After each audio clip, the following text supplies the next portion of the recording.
Hi everyone and welcome back to my channel. Today we're going to talk about Mkultra. I hope to do a series of videos on the subject. Just to give you a tiny bit of backstory, between writing Lake City and Island X, I spent maybe about a year at night researching on the CIA's website about this topic because I was thinking of writing a book called Debunking Various Conspiracy Theories. And sure enough, I got sideswiped and this was real. Mkultra happened. It was as awful as you've heard, maybe even a little worse. And so I decided to go right to the horse's mouth, the CIA's website, and started my research there. So just to give you a little bit of an overview, using the CIA's own Crest like toothpaste, it's called the CIA's Record Search Tool. That's the acronym. Their website, the public can access declassified documents. And this book that I had written that I didn't publish, and also this video, is a compilation of the research that I primarily culled from the Crest website and other declassified documents obtained through FOIA. FOIA is the Freedom of Information Act, those requests. And the FOIA was passed by Congress in 1974, and it allows the people, you guys, and the press to request information from federal agencies. I was also further aided in all this research in the courageous reporting of that era done by the news media, both in print and in television media at that time. And I also want to thank the Frank Olson Legacy Project. And finally, thanks to John Marks. He was a former State Department intelligence analyst and a freelance journalist. He wrote the Search for the Manchurian Candidate and the CIA Cult of Intelligence. He was the guy that started, doing the FOIA requests and compiling all the information. Back then, you had to request it in writing and pay copying fees, and they didn't give it to you, and they still don't give it to you in some kind of readable, sensible manner. It's literally like throwing papers into a room and shaking up the room and then giving you the documents. So they make no sense. They're missing, information, and he spent years culling all the information. Additionally, doing FOIA requests to add to the cache, comparing one document to the next to see why years later something that was redacted is now unredacted. So he gets major props. Also, I encourage you, the reader, the watcher, to do your own research to further reveal any truths about these formerly secret projects. I do believe they probably still have secret projects associated with this main project, even though they say they do not. Just to ensure that these kind of abuses and excesses never occur and don't continue. I think there's plenty of blame to go around from the CIA and the Army, the doctors, especially the psychiatrists that were involved in this project who abused psychiatry. You can put blame in a lot of places, but blame only gets you so far. And I think it's time to now be on the right side of history and humanity and ensure that not only does this stuff not go on in our own country, because that was usually the beef with this, is that this stuff was done to our own citizens, but hey, let's not do it to other folks either. That's unethical. So let's get started. Mkultra and beyond, government experiments and behavior modification and mind control. So we're going to start off with a prologue, and it's called The Strange Death of Dr. Frank Olson. Dr. Frank Rudolph Olson was a 43-year-old bacteriologist specializing in biological warfare employed at the U.S. Army Chemical Corps. Holding a top-secret Q clearance, he was stationed primarily at Fort Detrick in Maryland at the headquarters for biological resources.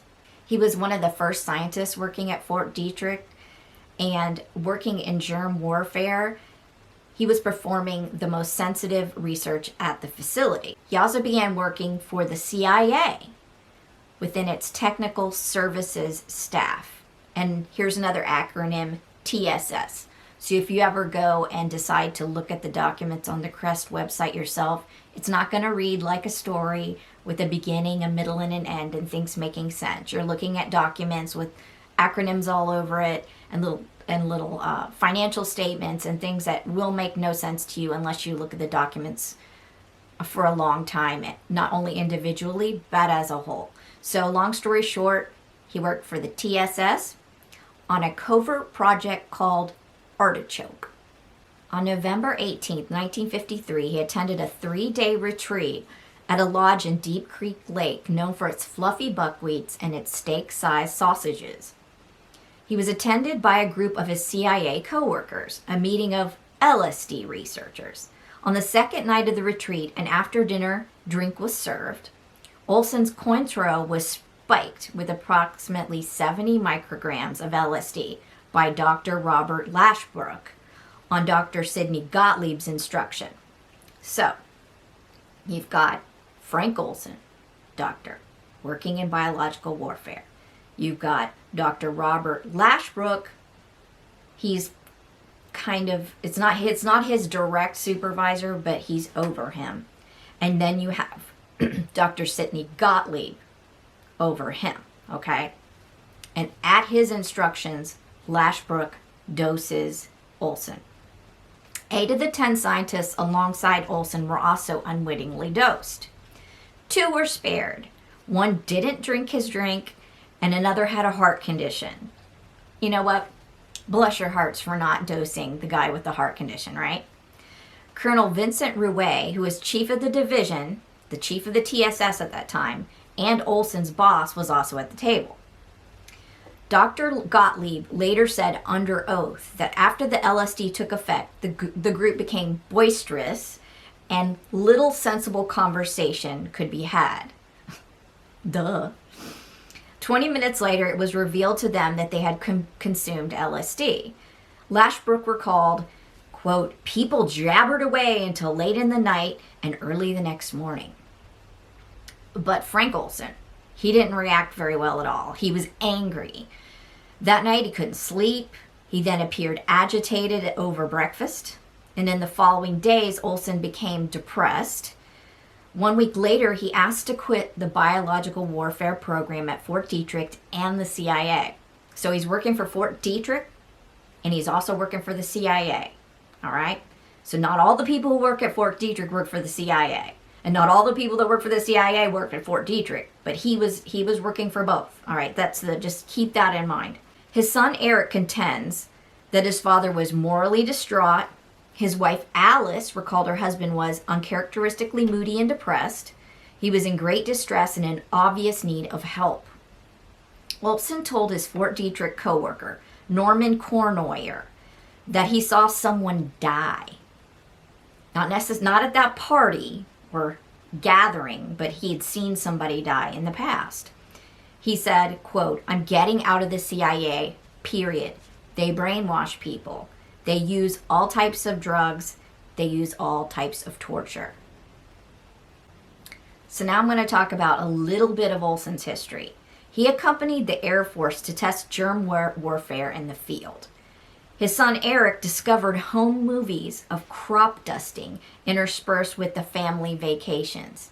You know, you just gotta love what you find on those old reel-to-reels, huh? Olson was also involved in spores being released in San Francisco Bay to test the city's vulnerability to an act of sabotage. So spores being released in the San Francisco Bay. So that's on our soil, not foreign soil, our soil, against our own citizens. Norman Cornoyer, a friend and co-worker at Fort Detrick, he said, quote, "We did not use anthrax. We used Bacillus globigli, which is a very similar spore to anthrax. To that extent, we did do something that is not kosher. It was picked up months after, meaning it registered on the machines that would test to see whether it spread around." So you've got Olson working at Fort Detrick as a scientist. He's also going overseas and doing things. He's also working for the CIA. This is all not anybody's speculation. This is in the records. And then you have Cournoyer, who was working with him at Fort Detrick, saying, yeah, we did kind of put something that was kind of like anthrax out into the San Francisco Bay. Whoa, right? That is totally not kosher. In years previous, while Olson was in Europe, he allegedly spoke with Dr. William Sargent, a psychiatrist who consulted for the British MI6 in Europe. Olson's sons believe that Olson witnessed extreme interrogations overseas in which the CIA committed murder using the biochemical agents he developed. Allegedly, Olson spoke with Sargent, who grew worried that Olson might pose a security risk. Now, to step away from the story, this is, in my opinion, where the wheels fell off the truck for Olson. Mentally, he might have thought what he was doing, what he created, was being used improperly in moral ways, in ways he disagreed with morally. But I think, in my opinion, once he opened up to someone saying, I witnessed things, I am uncomfortable with this, and that person flagged him as a security risk, especially think if it's someone from MI6 telling our CIA, your guy's talking, it wasn't going to look good for Olson. That's my opinion, okay? Others surmise that Olson was conflicted about the outbreak in Pont Saint-Esprit incident. It's known as Operation Span, S-P-A-N, wherein a southern French village became ill after consuming bad rye bread, but it was allegedly the result of an experimental delivery of LSD. And ergot, I'm not sure how you pronounce it. It's a fungus that attacks the rye. It's very similar to LSD. The villagers experienced convulsions, madness, hallucinations. I do believe like one even jumped off a roof thinking he can fly. That kind of crazy stuff. Some didn't sleep for weeks straight. There were 7 deaths associated with the incident and dozens admitted to the psych ward. 300 people were poisoned. Olson was in France in the months preceding this incident. So, yeah, didn't look good. Perhaps the problem with Olson was closer to home, though. We're not sure what was his breaking point. We really don't know. Anthrax spores were cultivated at Fort Detrick, so he was involved in that. He was in the lab that was cultivating anthrax spores. Perhaps he was conflicted about the extremely covert biological experiments that were being committed on humans at Fort Detrick, the place where he worked. We're not sure. We do know now that this stuff was going on. Back then we didn't know. It was all top secret. After what he had allegedly witnessed with his own biological weapons, and then his own drugging at the lodge, Olson told Rouet, that's his direct superior in the CIA, that he wanted to resign from the agency. Okay, right? Wouldn't you? Olson told his wife that he felt that he'd done something terribly wrong, but he couldn't tell her what it was. She'd seen him upset before, like when the monkeys at Fort Detrick had died due to his biological experiments. But she said this was different.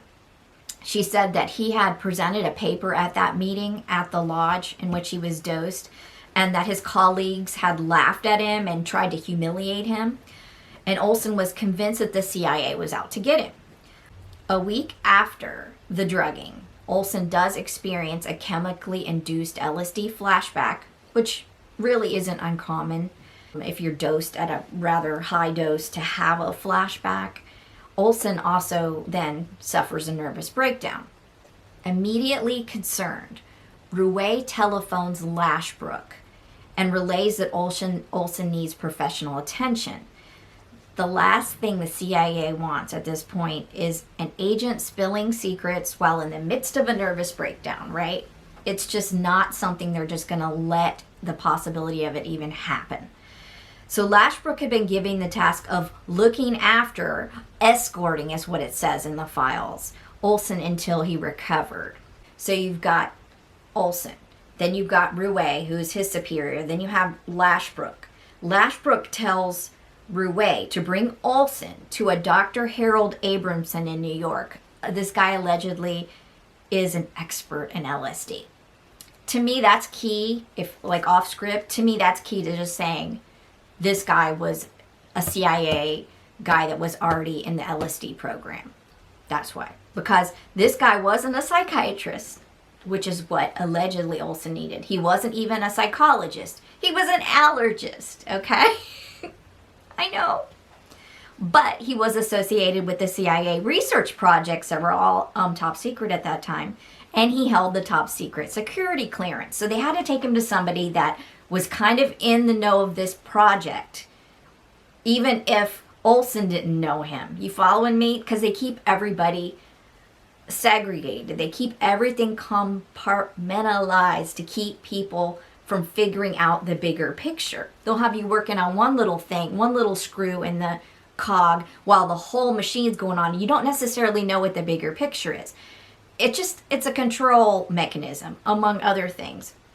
And also makes it easier to cover things up when things go awry. So, I'm sorry for that divergence, but I got to kind of explain, and not just, these are just people's names and they mean nothing to you. So, they take Olson to this Abramson fellow because he can keep the secrets.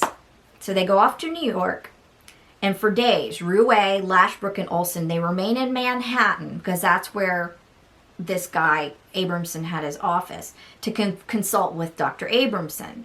And according to the statement by the doctor, on November 25th, 1953, he saw the patient, Olson, and two friends in his Manhattan office at 4:45 until 5. From 5 until 6, he met alone with the patient, Olson.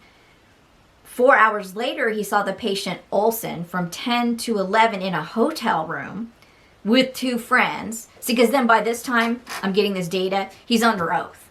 So that's why I'm telling you the story, but I'm also not wanting to speculate. So I'm actually going to the records where he's under oath and saying, well, I'm pulling my records and I'm saying that I saw a patient with two friends. Two friends ain't his friends. They're more than likely Rouet and Lashbrook. So just let's be clear here. He wasn't hanging around with his friends. Allegedly, Olson could not sleep and the doctor came by to dose him. Gosh, thank you, Mr. Allergist, for coming and making house calls. Right? They're controlling. Here I am. They're controlling him.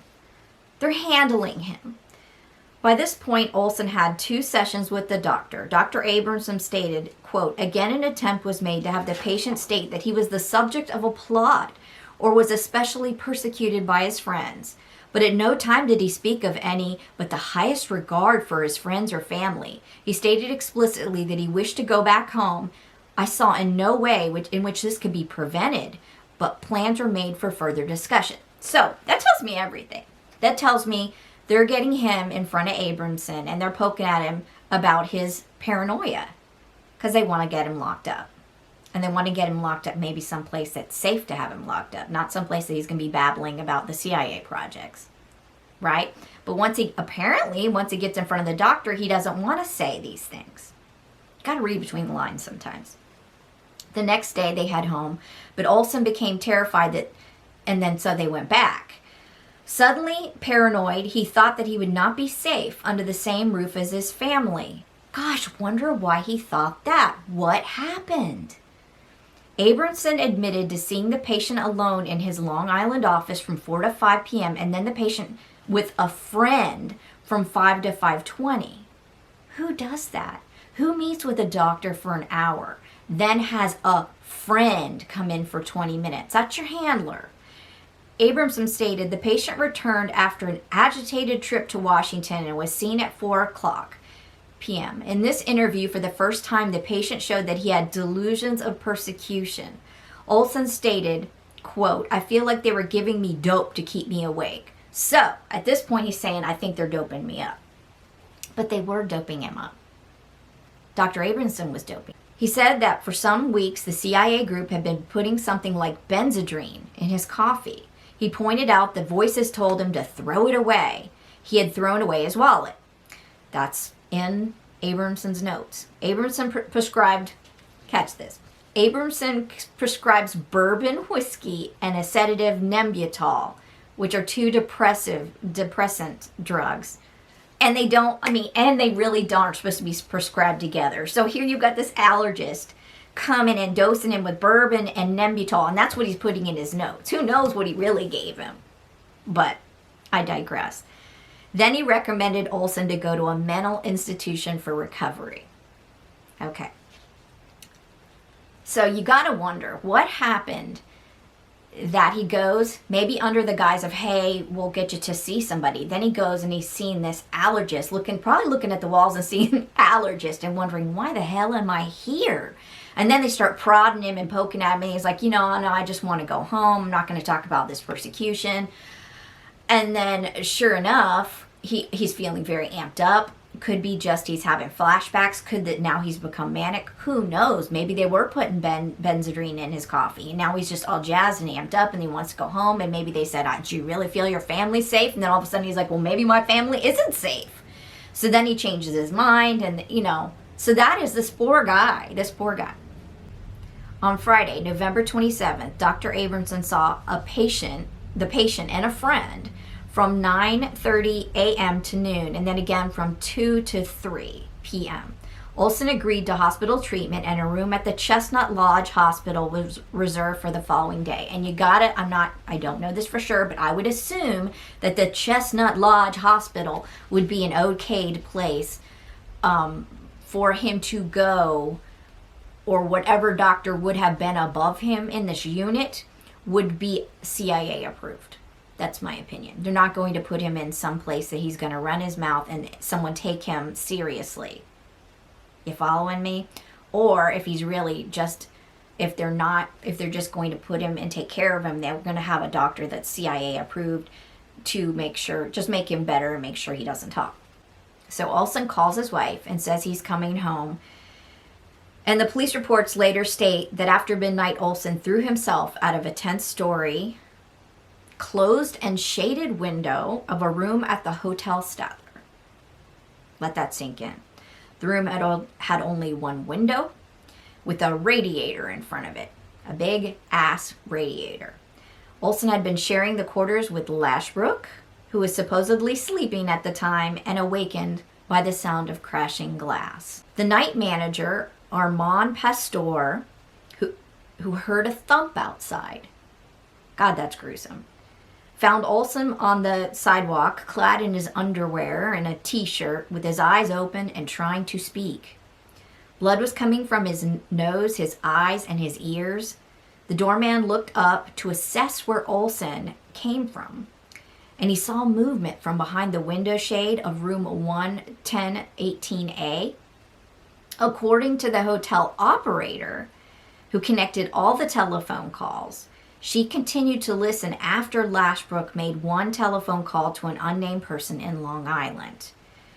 I'm just going to digress again. Back in those days, we're talking 1953, phone calls had to be connected when you were at a hotel. So you had a landline, there weren't cell phones, and you'd pick up the hotel number and you would usually push like 0 or whatever. There'd be a bunch of numbers to punch on the phone.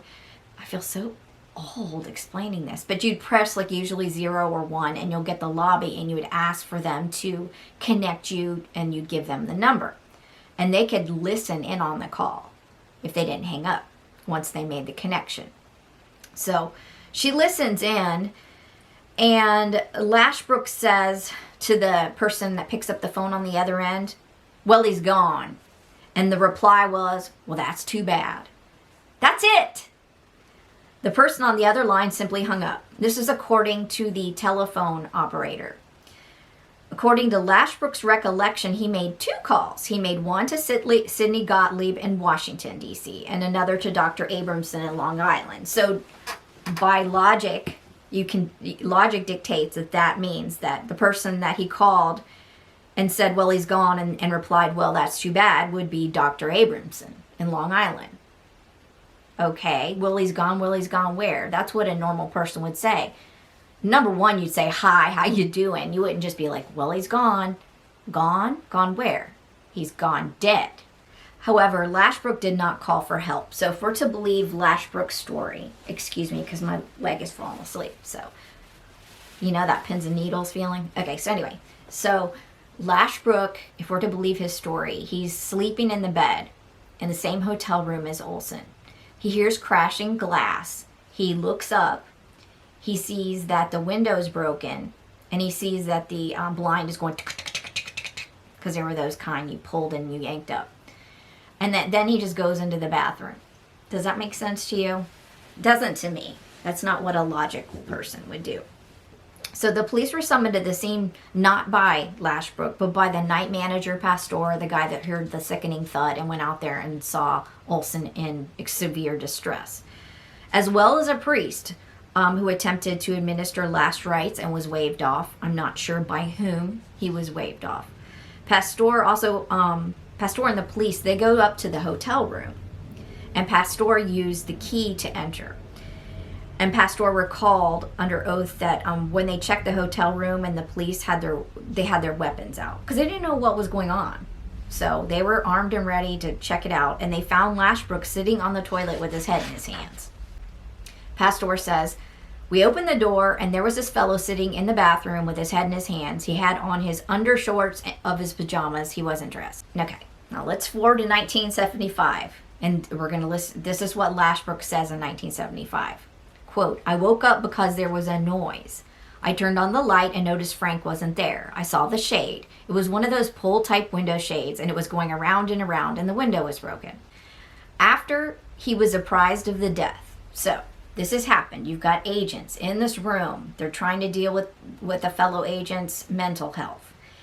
And you've got one that's jumped or been pushed or whatever outside of the Hotel Stadler and falls all the way down to the ground, and he's mortally wounded. And after this happened, the CIA director, Alan Dulles, was apprised of the death. So you've got the CIA director, Alan Dulles, over all the CIA, but especially over these covert projects. And after he was apprised of the death of one of his agents, Olson, Alan Dulles sent personal letters to Dr. Gottlieb, to Colonel Drum, and to Dr. Willis Gibbons. And keep in mind these names because they're going to pop up in other parts of this story, criticizing the unwitting application of drug to Olson and the others with no medical collaboration and no consideration for the rights of the individuals involved. So this happened right after the death.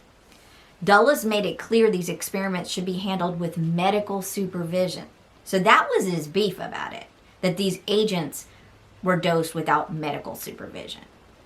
Doesn't matter. I mean, we're not talking about other citizens at the San Francisco Bay or airports getting gassed or things overseas. We're just talking about what the letters that he wrote. The letters were hand carried to be read and returned, but the men were told that this incident would not stain their personnel files. How sweet. The official tale. Okay, so let's get back to the real world, right? The official tale was on November 28th, 1953. Olson jumped or had fallen to his death by running through a closed glass window on the 10th floor. But what really happened in Suite 1018A? Was Olson under guard by Lashbrook? Was Lashbrook handling Olson? Why wasn't Olson taken to see a real psychiatrist? By God, we'll know through this book that I wrote that I'm not going to publish, but I will maybe share with you guys. The CIA was chock full with psychiatrists dealing with this stuff. You could have been taken to one of them. Within 2 weeks, the CIA's general counsel issued a classified memorandum stating that Olson's death was the result of circumstances arising out of an experiment and that there was a direct causal connection between the experiment and his death. The lawyers amongst you will know that this is the golden ticket, right? We got a golden ticket to sue your butt. But do you think that classified memorandum made it to any kind of public eye until it was way past the time you could ever sue for it? What do you think? What do you think? on November 29th, 1953, at the Attorney General's request. So now we've got the Attorney General into this. Okay, so then you got to ask yourself, what's that famous quote? What did he know and when did he know it? Thank you, Howard Baker. When did they know these things and how did they respond to this? So the Attorney General tells Dr. Willis Gibbons to impound all the LSD in the CIA headquarters in a safe adjacent to his desk and to send a memorandum back to the Attorney General when he had done so. Gather all that LSD up and let me know when you did it. All right. Gibbons noted a letter was also sent to the field that he was stopping the LSD experiments under the CIA auspices. He noted in the memorandum that the CIA had already furnished the LSD to George White, and that's a whole other story. Y'all are going to love the George White story. But Gibbons noted that White was fully cleared. He's fully cleared. We've given George White LSD, but he's fully cleared. Oh my gosh, y'all are going to love that chapter. Gibbons wrote that he would be collecting information on the LSD test for the Attorney General. Other than his memo, it is unclear why the experiments were not stopped. Really? So now we know Gibbons. Gibbons is more than likely associated with Fort Detrick. He's gathering all the LSDs, getting it in a safe. He's confirming, yep, it's we've got this under control. This isn't probably going to happen again, la-di-da-di-da.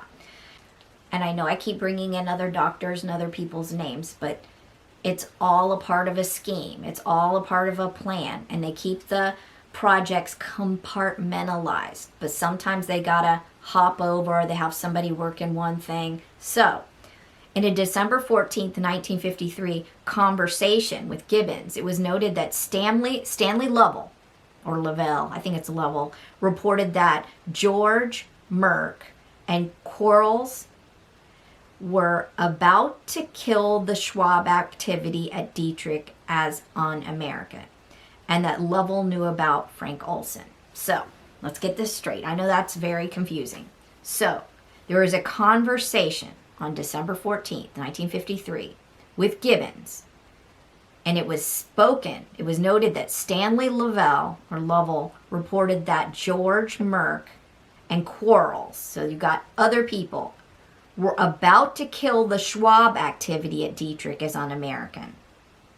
Schwab, keep that in mind too. And that Lovell knew about Frank Olson. So apparently Lovell shouldn't have known about Frank Olson. That's what it's telling you. But now he knew. So it's like, ooh.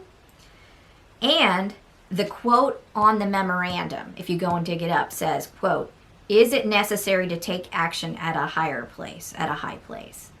Ooh. Back to the family. Olson's family didn't get to view his body. They were advised against even having an open casket due to his alleged massive head injuries. So Olson had a closed casket funeral. His family consisted of Alice and 3 children. You've got a child at the age of 9 when he passed, a child at the age of 7 when he passed, and a child at the age of 5 when he passed. She was given his death benefits, but the government failed to notify his family about the circumstances surrounding his death. They were given no details about the experiment, the LSD, or his accident. Nothing. Gottlieb. Okay, so Gottlieb. He's above Rouet, he's above Olson, he's up here. Gottlieb, posing as a Pentagon employee, and Lashbrook, who's underneath Gottlieb, they visit the wife Alice Olson. And she says, years later, "It was probably to check me out to see whether I was handling myself in the situation, to see if I was hysterical," she recalled. In fact, the family were given disinformation about his death. They didn't even know he was a CIA agent. So think about that. Sorry, my leg is falling asleep again. So think about that. They don't even know that he's a CIA agent. They think he just works at Fort Detrick, and that maybe he had like a mental breakdown of sorts or was heading towards one, and that he had things that he told them, "I can't talk about it." but that he went off for help in Manhattan, and that all of a sudden they get called that he's fallen out of a window. They didn't realize what really happened. They were really in the dark. It can be argued that the government concealed the truth from his family so that they would be time barred from a lawsuit. And what I mean by that is when you have something that's done wrong, you've got civil court, you've got criminal court, okay? And you know the government plays by different rules and has different laws. This could have been a civil lawsuit against the government, or against, I don't know if it'd be who they could probably rope in everybody and then just see who falls out. They could probably could have tried to sue Fort Detrick. I don't know if they could have tried to sue everybody and see where it would stick. More than likely in a case of this issue, if she could prove it, if that memo wherein it was stated, point blank period, golden ticket, that there was a causal relationship between what happened to him and jumping from the window, coming right from the top, then she would have had a case and it never would have gone to trial. Of course it wouldn't. Come on. They would have paid her out, period, end of story. But instead of being smart and getting on top of it, they just kind of let it float. And by 1975, other things were coming out. We're not just talking about Olson. Other things were coming out, and a government commission was appointed by Gerald Ford, the president at the time, the Rockefeller Commission. It was formed to investigate CIA abuses, which popped open a can of worms regarding Olson's death. And let me explain to you why, because this chapter's focused on Olson, but I don't want to get you so tunnel vision that you don't see there's a huger picture here. When the Washington Post article of June 11, 1975, describing Olson's death was printed, Olson's family recognized the details. They were like, oh my God, this is my dad. Oh my God, this is my husband. This is my husband they're talking about. I did not know any of this stuff. Back in 1953, 1954, I thought it was an accident. I didn't know anything about this. So more investigations then followed up. And in righteous outrage, the Olsons went to the press. Okay, so you had in 1975 all these commissions and committees, and maybe with the current news you kind of see how that works. You know, you have things that are opened up and then they call in witnesses, right? You seen witnesses lately? But we're not going to go there. So Mary McGrory of the Washington Star, she was one of those people that went to the hearings, and she reported on the goings-on at Senator Edward Kennedy's committee.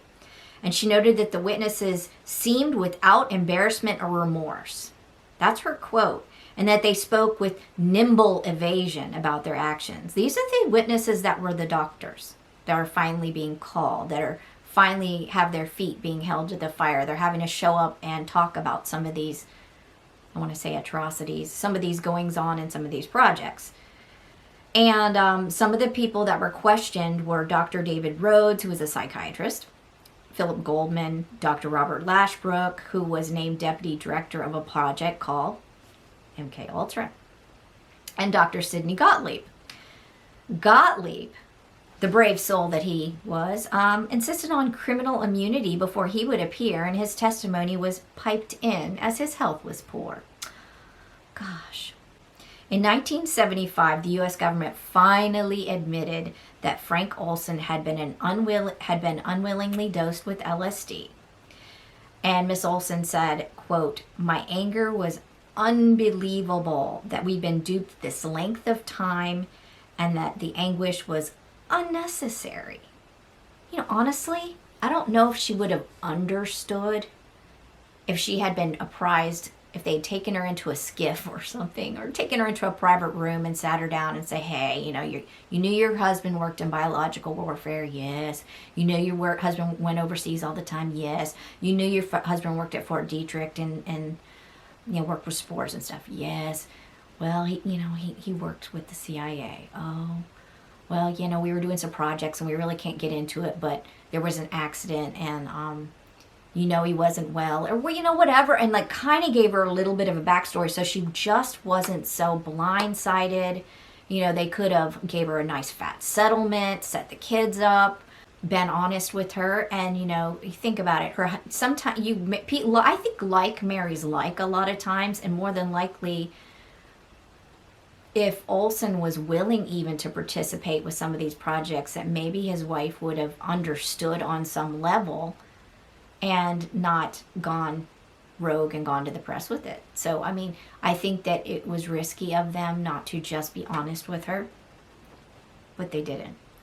And I put forward that one of the reasons was simply not that they were fearing that their experiments would get out, was that they didn't want to pay her off. We're talking 1953, and then by 1975, we've got a problem. Houston, we have a problem because you've got an angry family that's now finding out, and it's being admitted on the floor that, yeah, he was dosed by LSD, and more than likely something really bad happened to him. And so on July 21st in 1975, the Olson family, met at the White House for formal apologies from President Gerald Ford and then CIA Director William Colby. He met with them for 2 days over lunch. 2 days later, over lunch, Colby met with them. Can I get another side note? I hate to get off track. Colby, I know Colby had some... He's a difficult character, but I do have respect for William Colby in this issue. And you'll find out why, because I got a whole chapter to him. That's that's a rabbit hole. But anyway, so Colby meets with the wife after Ford gives his apology tour. And you gotta love it. The apology tours that go on 30 years later, it's never, the president's always apologizing for previous actions. It's never the one that did it, or one that was sitting while another agency did it. It's always somebody else. You know what I'm saying? So, yeah. So Ford is apologizing for the atrocities of the past, and then Colby says, yeah, I'll meet with you, and he meets with them 2 days later over lunch, and Colby gives them an incomplete set of the documents, about 150 pages of redacted documents relating to the final days of Olson's life. And then pouring over them, the family was upset about all the revelations contained within. Meanwhile, Colby is recommending a settlement to them and receives pushback from his superiors. He goes to his superiors and he says, look, Colby's smart. He says, let's give Alice and her kids a settlement. We need to do this. And he gets pushback. And after 2 years, so we're talking 75, 2 years later, the family's given $750,000, and it had been reduced from an initial suggested payout of $1.2 million. So it was slashed. And Mrs. Olson's pension, this is just, how you got injury, and then you add to that injury. So you wonder why the family to this day is irked, allegedly, because Mrs. Olson's pension was terminated and had to be restored via a private HR 6881 bill, because with her getting this reduced settlement, somehow they fudged up her pension. So then she had to go in and fight to get her damn pension back from the government because they screwed it up. So they had to pass a private bill called HR 661, and that's in order to give her back her pensions. Yeah. And one of the most unnerving revelations in this case was when Lashbrook and Gottlieb went to the police station. So now let's go back in time to the body falls on the ground. He's mortally wounded. He's got blood coming out of his orifices. You've got the priest. You've got the night manager. Obviously he's taken off. Lashbrook and Gottlieb, they go to the police station to identify Olson's body. And one said, because you can go see a body and say, yeah, that's my friend, or, friend, not coworker at the CIA. That's my friend. Yes, that is Frank Olson. And one of them said to I guess it's the coroner or whoever was the attendant there they said, turn out his pockets. And it was discovered Olson had written on a small piece of white paper the initials GW, all right, and MH. And Lashbrook was asked to identify the initials. So they pull this little piece of white paper and they show it to Lashbrook and they say, can you identify this? And he waves off the question. He's like, that's national security reasons. He like couldn't deal with that. And then the piece of paper also had an address, 81 Bedford Street. Okay, so keep that in mind because that's also going to be in a whole entire chapter. So 81 Bedford Street was one of the addresses of a CIA New York safe house. Wow, right. So what was Olson trying to say and to whom? What was he trying to say and to whom? After her husband's death, Alice Olson, she became an alcoholic. Poor woman. She recovered, or was in recovery, and she spent her time counseling alcoholics and drug addicts. Bless you, Alice. I mean, you went through a lot of stuff, and you did good. The Alice Olson House, gosh, that got me. And the Alice Olson House, a women's rehabilitation center, was named in her honor. Okay, so their mother Alice, she dies in June of 1994. And Eric and Nils Olson, those are two of her children, her boys, they disinterred their father in order for him to be buried beside their mother. And during the process, they took the opportunity to have another autopsy conducted on their father by Jack Frost and forensic scientist James Starrs. The body was found to be well preserved and in perfect condition for analysis. Contrary to what they had been told, the family had been told, the head was intact and not severely damaged. In other words, there would have been no reason to have a closed coffin funeral. There would have been no reason for her to be the one to identify his body, unless you needed to make sure that body wasn't holding evidence, i.e. the things in his pockets. The autopsy found no cuts or lacerations on the body. Logic would dictate that Olson did not jump through a glass window as purported. Otherwise, he would have cuts on his bodies. Glass cuts, the last time I checked jumping through it, right? The original autopsy findings did not match the body. The second autopsy also revealed he had a large hematoma over his left eye, consistent with a fall. Starrs concluded that Olson's injuries were consistent with being struck on the head and thrown from a window. To them, to the people who did the second autopsy, it looked like homicide. And then, so Dr. Gottlieb later admitted to the family's investigator, because they got an investigator, he admitted to shredding documents relevant to Frank Olson's death because he thought they would be misunderstood. Eric Olson believed that his father's death was a cover-up. I think it's a cover-up. The family noticed that their father's passport supported travel to various French, British, and West German military airfields. Okay, so you got a guy working at Fort Detrick. I hate to be repetitive, but you got to go back to it. Working at Fort Detrick in biochemical warfare. He's working on spore. He's working on anthrax. He's working on Bacillus globigli. He's, I won't say allegedly, they're doing covert operations on the CIA end of it, spraying different areas, checking to see if it registers, going overseas, doing things. He finds his father's passport and see it's stamped during these time periods for France, Britain, West German. He's going to the military airfields there.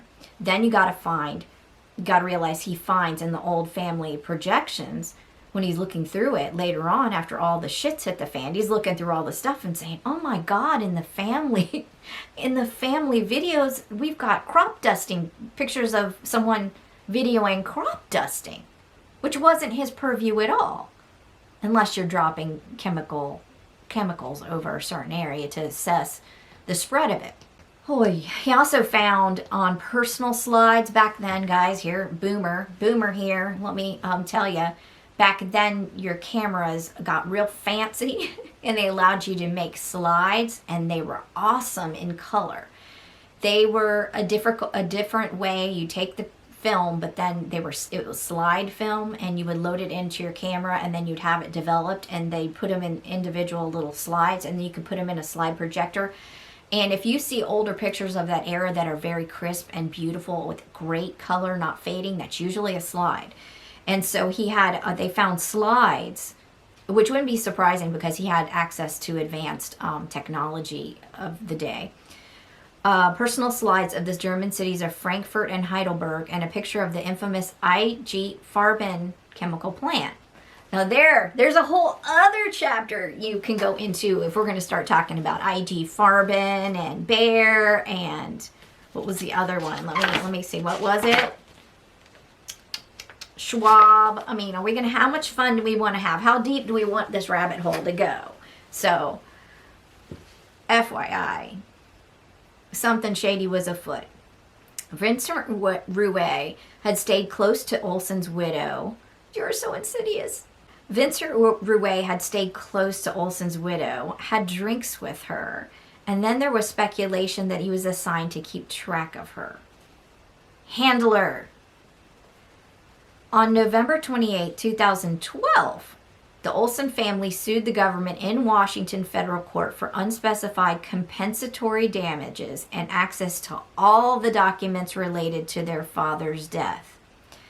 They wanted to know what really happened to their father. Because think, they'd only gotten documents from Colby, 150 pages that were heavily redacted. The case was also found to be filed too late. That's what I was saying about being time barred. Time barred from an earlier 1976 settlement as well. It's not only time barred in the limits of statute of limitations for filing, but also time barred because they'd accepted a settlement. Do you think they told them the acceptance of the settlement makes it so that you can never, ever come against anybody for any other issue? You think they told them that? However, the U.S. District Court Judge James Boasberg stated for the record, now listen to this. This is what the judge says. You've got 2012, Olson family. They're coming in. They're coming into federal court. They're saying, we're suing. He looks at it, says, I can't even go into the specifics because of its time barred, time-wise, and due to the settlement in 1976. However, I'm going to say this for the record. When the judges do this, they usually freaking mean it. He says this, quote, while the court must limit its analysis to the four corners of the complaint. That means I can't deviate at all. I got to just deal with the fact that this is time barred. The skeptical reader may wish to know. So he's telling you, skeptics know that the public record supports many of the allegations. So what he's basically saying is, if this shit wasn't time barred, we'd be moving forward. Allegedly in 1996, so let's just go back just a little bit, the former CIA director William Colby had offered to tell Olson's family more information about what happened to their father. But Colby went missing and his body was later found floating in the Wimlico River. In the Gerald Ford Library, a California history professor, Catherine Olmsted, discovered documents written by both Dick Cheney, then senior White House assistant to Ford, and Donald Rumsfeld, then White House chief of staff for Ford. In one memo, White House counsel wrote, quote, the Olson's lawyers will seek to explore all the circumstances of Dr. Olson's employment, as well as those concerning his death. In any trial, it may be apparent that we are concealing evidence for national security reasons, and any settlement or judgment reached thereafter could be perceived as money paid to cover up the activities of the CIA. Yeah, you think so? Cheney himself wrote, quote, it might be necessary to disclose highly classified national security information in connection with any court suit or legislative hearings on a private bill intended to provide additional compensation to the family. Everyone loves this good old-fashioned CIA, CYA, right? Cover your ass. It seemed the White House, apparently, were also aware of the CIA's complicity. Otherwise, why would they be writing this? Why would they be writing it if they weren't at least tangentially on some level aware, even if it was after the fact. By the time Ford was on board, they were aware of there was some CIA complicity. And instead of just letting the CIA handle it, they had opinions on it. Why? So why, after Olson's death, did unwitting druggings continue at the CIA? Fuck. I'm sorry. This whole thing will just get your blood going. And sometimes, like, you're writing a book and you're like, this book's going under the bed. This is too much. This is too much. This is too much negativity, nastiness, immorality, heinousness, evil. There's too much evil. So why, after Olson's tragic death, did unwitting druggings continue at the CIA's behest under Project MKUltra and all its permutations? And that thing permutated like a SARS, like a virus, just permuting. Like as soon as you'd be like, oh, this one's found out, okay, change the name, okay, put the documents over there, okay, yeah, well, we'll get rid of this part and say it's closed. No. It just permuted. It just moved around. I wouldn't be shocked right now if we still have some little projects under way different names that were grandchildren of these projects. So why, after Olson's tragic death, did unwitting druggings continue at the CIA's behest under Project MKUltra and all its permutations? Why? Why was it so important? Why is it still allegedly important? The Hawaiian Senator Daniel K. Inouye, God rest his soul, he was a great guy.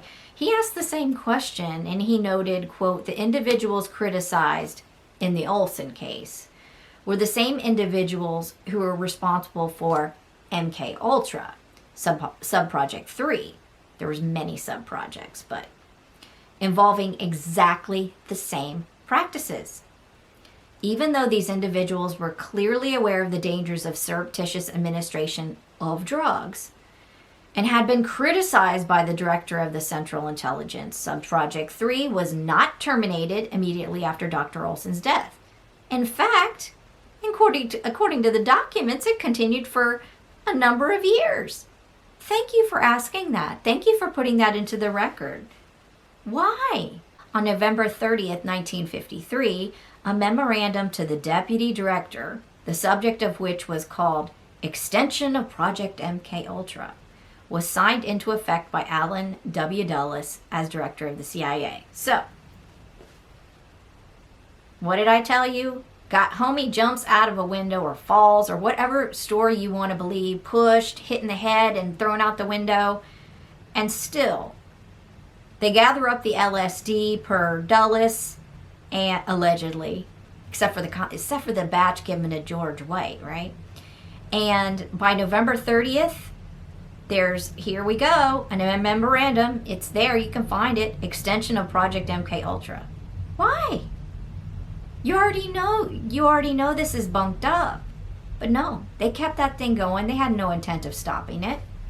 In 1977, Dr. Gottlieb testified under oath about Olson's death. And this is what Dr. Gottlieb said. It was a great tragedy, and it did cause us to consult with the people we felt were knowledgeable in helping us make a judgment as to whether to go ahead or not. It caused me great personal anguish. Our final conclusion was to go ahead with the work on the basis of the best evidence we could get medically. And that was that the causal connection between the LSD and the actual suicide, and the actual suicide was not absolute at all. And that the two were separated by a week. And so that it was a reasonable risk to take.